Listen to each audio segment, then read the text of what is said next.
Good afternoon বন্ধুরা, কেমন আছো? নিশ্চয়ই সকলে ভালো আছো, আমিও ভালো আছি। আজকের দিনটা একটা পরিকল্পনা মাফিক দিন থাকার কথা ছিল, কিন্তু সব কিছু ভেস্তে গেল একটা কারণে। আমার মা আজকে আমার বাড়িতে আসবে, এটা আমি মাকে নিমন্ত্রণ করেছিলাম যে 4 দিন আগে, যে বাসন্তী পোলাও আর ফুলকপি পনির আলুর তরকারি নিরামিষ মাকে খাওয়াবো, কেননা মা মাছ মাংস কিছু খায় না এখন। বাবা কিছু খেতেই পারছে না, খাচ্ছে না, খাওয়ার রুচি নেই, আর বাবাকে এসব খাবার দেয়া যাবে না। বাবা এমনিতেই অসুস্থ, উল্টো পাল্টা একটা নিয়মের মধ্যে ভাই রেখেছে, সেখানে উল্টো পাল্টা খাবার দেওয়া যাবে না, যার জন্য মাই বললো বাবাকে দরকার নেই, আমি আসবো। সকাল যথারীতি কালকে পনির এনে রেখেছি, মেয়েকেও বলেছি সকালে একটু মুগের ডাল করবি আর একটু সাদা ভাত করবি, আর বাদ বাকি পনিরের তরকারি আমি করব, বাসন্তী পোলাও আমি করব। ঘুম থেকে উঠে যথারীতি আমি গোবিন্দভোগ চালটা ভিজিয়ে দিয়ে হলুদ লবণ ঘি মাখিয়ে রেখে দিয়েছি, মানে ধুয়ে আর কি, ঝরঝরে হয়ে যাবে, পোলাও বানাতে আমার সুবিধা হবে। মেয়ে ডাল ভাত নেমে গেছে, ডাল অর্ধেক ফোড়ন দিতে গিয়ে পাঁপড় ভাজবে, তখন গ্যাস নেই। আমার 2টো সিলিন্ডার, একটা এইচপি একটা ইন্ডিয়ান অয়েল, একটা না একটা সবসময় ভরা থাকে। কোনো কারণবশত অ্যাক্সিডেন্টলি একবার হয়েছিল, আর আমার বাড়িতে যে আমার যা কাজ করতো ওর একটু অসুবিধার জন্য নতুন এক কাকিমা আসছে আমার পাশের বাড়ি কাজ করতে, আমার কাকিমা হয়, সবই আমাদের আত্মীয় স্বজনের। কাকিমা 2 দিন আগে বলেছে, মনা তোমার গ্যাসটা একটু দাও, আমার গ্যাস ফুরিয়ে গেছে, আমি আনতে গেছি, কালকে দিয়ে দেবে। ঠিক আছে আমি বলেছি, কিন্তু আমার আজকালের মধ্যে গ্যাস ফুরিয়ে যাবে। ঠিক আছে। তখন আমি কাকিমাকে ফোন করলাম, কাকিমা বলছে আজকে গ্যাস দেবে। আমি বলছি কাকিমা শিগগিরই কিছু ব্যবস্থা করো, কারণ আমার মা আসবে। তা বললো ঠিক আছে আমি যাচ্ছি গিয়ে। এবার ততক্ষণ দেরি করলে আমার মা খেতে পারতো না। আমি হুটোপাটা করে, কাঠের একটা ঝড় বৃষ্টি হয়ে গেছে জানো, কাঠের সব এলোমেলো, সেগুলো গুছিয়ে উনুনটাকে নেতা পোছা দিয়ে তারপরে সে কাঠের উনুনে হুটোপাটা করে পনিরের তরকারিটা নামিয়েছি। তখন দেখি মা এসেছে, আমার মামাতো ভাইয়ের মোটরসাইকেলে উঠে নামিয়ে দিয়ে গেল। তখন আমি পোলাওটা চাপালাম, আর মা খিদে সহ্য করতে পারে না, খুব তাড়াহুড়ো করে পোলাওটা রান্না করে মাকে আগে খেতে দিলাম। মেয়ে স্নান করে পুজো টুজো দিয়ে খেলো, আর আমি খেয়ে নিয়ে তারপরে বাদ বাকি কাজ, মা চলে গেল। মা আবার আমার ছাদে ফুল গাছগুলো দেখলো, তখন আমি স্নান করে নিলাম। তারপরে মা টোটো ধরে মা চলে গেল। তারপরে বসেছি তোমাদের সঙ্গে কথা বলতে, ঝড়ের মতো গেল দিনটা। কাকিমাও বুঝতে পারিনি যে আমার আজকেই ফুরিয়ে যাবে। যাই হোক, এটা হয়, এটা কোনো মানে খুব একটা বড় ব্যাপার না। পাশাপাশি থাকতে গেলে এটুকু সহযোগিতা সবাই সবাইকে করে। ওনার সিঙ্গেল সিলিন্ডার তো ওনার একটু অসুবিধা, আমার ডবল, আমার সবসময় ভরা থাকে। তবে আমাকে অনেকেই বলেছে যে চাল কাউকে ধার দিও, গ্যাস কাউকে দিও না। অবশ্য হয় না, এই প্রথম হলো, যা হোক, যা হবার হয়েছে। কাকিমাও খারাপ পাচ্ছিল, তা ভাবলাম আজকে মাকে নিয়ে ভিডিও করবো। মাও বলেছিল যে আজকে ভিডিও করবো, মাও কথা বলবে, হলো না। পরে আর একদিন যখন মা আসবে তখন তোমাদের সঙ্গে আবার, তোমরা দেখেছো আমার মাকে এই অবস্থায়, ছাদে গিয়ে আমার গাছ দেখে এসছে, বকা দিয়েছে, গাছের যত্ন হচ্ছে না, পারছি না করতে গো। তা চলো, কি বলবো, এই সকালু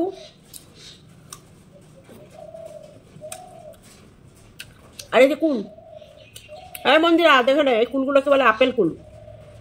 তুই বলছিল না নারকেলে কুল, নারকেলে কুল, আর সোমনাথ বলছিল আজকের ব্লগে, না এটা নারকেলে কুল না, দেশি বড় না, এটা হাইব্রিড কুল, এটা আপেল কুল। আর একটা ছোট সাইজের আছে, এই সাইজের কুল লাল লাল মুখের কাছে, ওটাকে বলে সুন্দরী কুল। আমাদের গ্রামে প্রচুর চাষ হয়, এবার চাষ করেনি, তার জন্য 40 টাকা কিলো। গতবার এগুলো 20 টাকা, 10 টাকা, 15 টাকার, বাগানে গেলে এমনি দিত। এগুলো খেতে দারুণ লাগে। এখন লেবু আর খাওয়ার মতো নেই, ওই জন্য শাকালু আর কুল, যখন কুল শেষ হয়ে যাবে তখন আপেল খাবো। আর আমি শসা খাই না, আমার স্পন্ডেলাইসিস আছে, ঘাড়ে শসা খেলে যন্ত্রণা করে, জানি না কেন। তা মানুষ সবসময় যে পরিকল্পনাটা করে সেই পরিকল্পনা অনুপাতে কাজ হয় না। কে কে এই কুল খেয়েছে বলো? আর এটাকে আমি বললাম আপেল কুল, এটাকে অন্য কোনো নামে তোমরা জানো কিনা একটু কমেন্ট করো।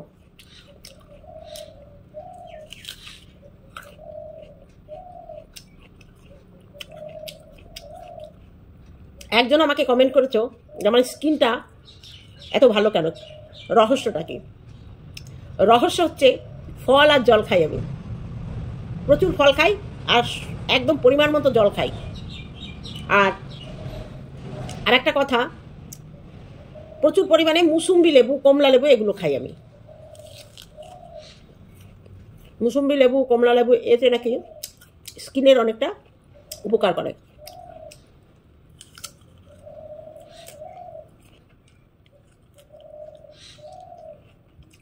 আর আমার পেটের কোনো প্রবলেম নেই। পেটের প্রবলেম থাকলে তাদের মুখের স্কিনের উপরে ইফেক্ট পড়ে।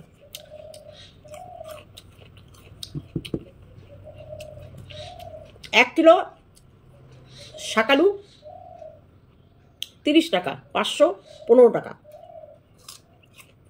তা ট্রেনের মধ্যে একটা শাকালু 15 টাকা দিয়ে বিক্রি হয়।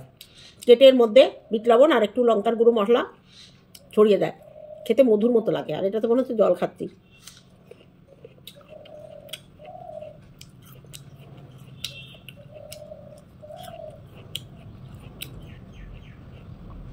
চলো ফলটা খেয়ে নিই, তারপরে তোমাদের সঙ্গে আবার বিকেলে চায়ের আসরে দেখা হবে।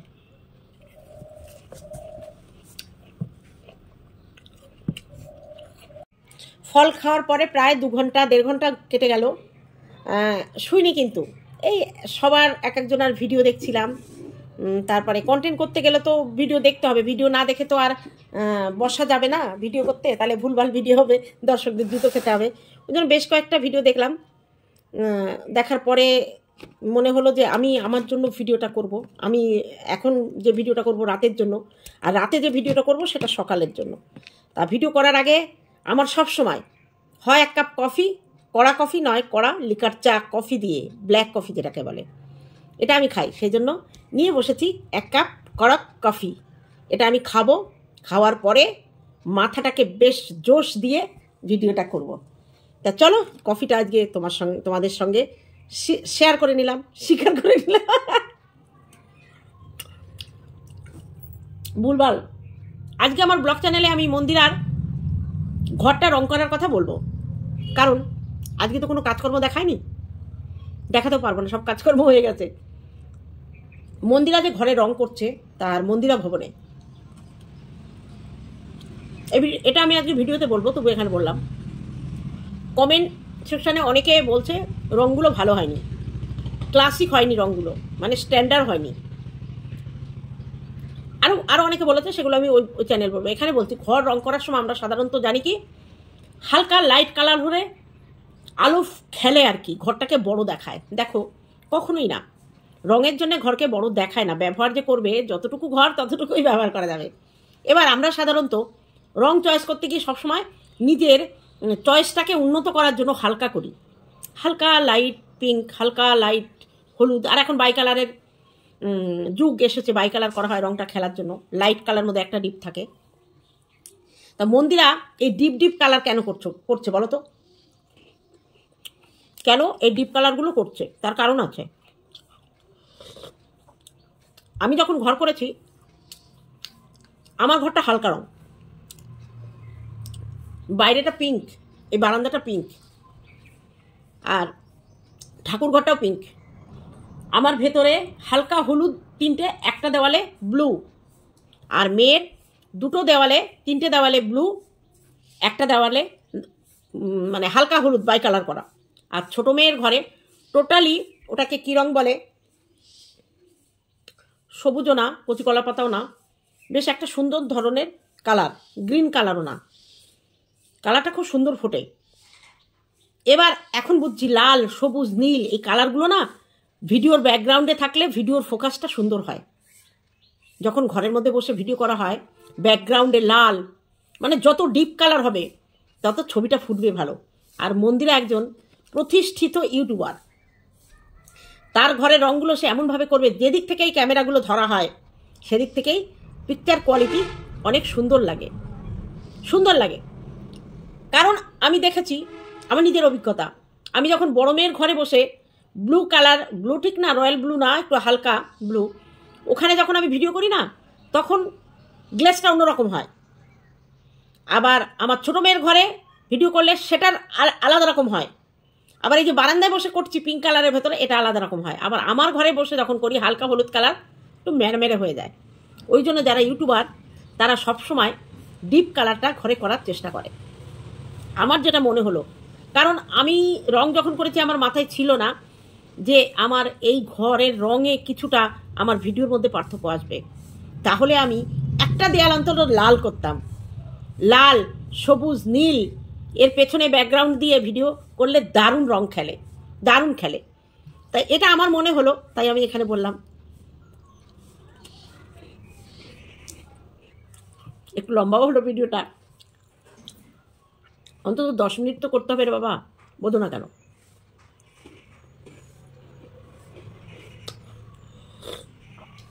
কফিটা খেতে খেতে ভিডিওটা শেষ হবে, আর আমার কণ্ঠভারতী চ্যানেলে বসে যাবো একদম ঝরঝরে মাথা নিয়ে ভিডিও করতে হবে। আমার এই রঙের ব্যাপারটা যদি কেউ বুঝে আমাকে কমেন্ট করো যে আমি ঠিক বললাম কি না, একটু বলে দিও। আমি কিন্তু 3টে ঘরেই বসে ভিডিও করি, 4টেই বারান্দায়ও করি। তা তোমরা একটু বলো তো কোন ঘরের ভিডিওটা সব থেকে বেশি ফোটে, একটু বলো।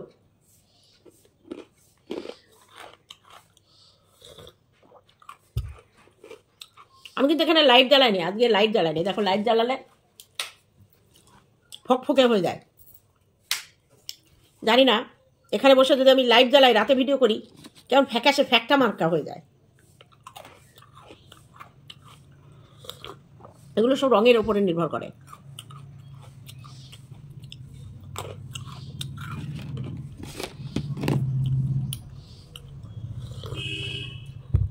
চলো ভিডিওটা রাতে শেষ করব, এখন চা কফি খেয়ে নিই। আমার যে যা আমার সঙ্গে থাকতো আমার বাড়িতে, আমার হেল্পিং হ্যান্ড হিসাবে, এখন তোমাদের আজকেই বললাম মনে না, গতকালকের ভিডিওতে বলেছি যে আমার এক কাকিমাকে ওই ঠিক করে দিয়েছে, তা ও এসেছে আমার সঙ্গে দেখা করতে।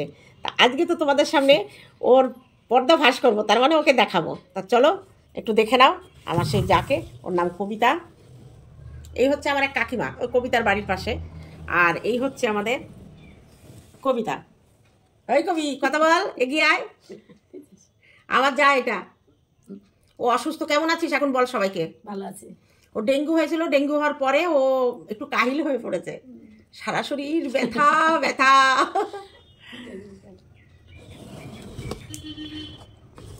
এতদিন আমার বাড়িতে ছিল, কোনোদিন ক্যামেরার সামনে আসতো না। তা আজকে আমি বলছি দেখ, এখন তো তুই আমার বাড়িতে আর থাকিস না, এখন তুই আমার গেস্ট, এসছিস আমার বাড়ি, আমি তো আজকে দেখাবোই আমার বন্ধুদের। তা ওর ডেঙ্গু ধরা পড়ার পরে সুস্থ হয়ে গেছিলো, হঠাৎ করে আবার ওর এই হাতের ওপরে একটু ইফেক্ট হয়েছে, হাতটা একটু যন্ত্রণা করে, তাই তো। তা আমি বললাম ঠিক আছে তুই রেস্ট নে। ওই খুঁজে দিল ওই কাকিমাকে, কাকিমা করছে, আমি যে মাঝে মাঝে আসবি। আর ও হচ্ছে আমার মাসি শাশুড়ির, আমার শাশুড়ির কেমন বোনের বৌমা, সবই আত্মীয় আমার এখানে। এই যে কাকিমা মামি, এ হচ্ছে মামি না, এরা ভাগ্নে বউ, আমরা মামি। এই বৌমা হচ্ছে, আমরা বৌমা হয়, এবার আমিও মামি ডাকি, উনিও মামি ডাকে। এরা হচ্ছে বৌমা, আমার হাজবেন্ডের সব ভাগ্নে বউ। তা আমাদের ও হ্যাঁ, আমরা ভাগ্নে, তোমরা মামা, মামি তুমি। হ্যাঁ হ্যাঁ ঠিকই বলেছি, আমি মামি ডাকি। তাই এইটাই হচ্ছে আমার শাশুড়ির গ্রাম প্লাস আমার গ্রাম। মানে আমার শাশুড়ির বাপের বাড়ি হচ্ছে এই মাথায়, আর আমার বাপের বাড়ি ওই মাথায়। তার মানে এ মাথায় সব আমার কাকা বাবা পিসি, আর এদিকে সব মামা মামি মাসি, আর আমি মাঝখানে। আর আমার বাড়ি থেকেই মানে দুটো বুথ আলাদা হয়েছে, এই বুথের হচ্ছে আমার বাড়ি ফার্স্ট, আর ওই বুথের আমার বাড়ি লাস্ট। এই হচ্ছে আমাদের গ্রাম্য কাহিনী। গ্রামে আমরা সত্যি সবাই হয়তো এখন আসা যাওয়া অতটা নেই, কিন্তু গ্রামের পরিবেশে এখনও আন্তরিকতা আছে। আমরা এখনও দেখা হলে রাস্তায় কথা বলি। আর ছোট মামা ওই যে ডাক্তার শিয়াল গেল, ও বৌমা, আমি কি উত্তর দিলাম সে শোনে না, তার শোনার টাইম নেই, সে যা বলবে বলেই যাবে। আমি বলি ভালো আছি, তাও ও শুনবে না। যাই হোক চলো, এখন ওরা এসছে, ওনাদের সঙ্গে একটু কথা বলি, পরে আবার আসছি। শেষ করতে এলাম। আমাদের এখানে যাত্রাপালা শুরু হয়েছে, মানে 7 দিন ধরে একটা অনুষ্ঠান হয় হরিবোলের, মানে হরিবোলের মতে। আজকে হচ্ছে হরি ঠাকুরের যাত্রাপালা, কালকে হয়েছে, আজকে আবার কিসের একটা যাত্রাপালা হচ্ছে। এখানে পুতুল নাচও হয় এই অনুষ্ঠানে, এবার হবে কিনা জানি না। তা ভিডিওটি শেষ করতে এলাম, যত রাত হবে আওয়াজ তত বাড়বে। তা চলো আজকের ভিডিওটি এখানেই শেষ করলাম, দেখা হবে অন্য কোনো ভিডিওতে। ততক্ষণে তোমরা সাবধানে থেকো। টাটা, গুড নাইট সবাইকে।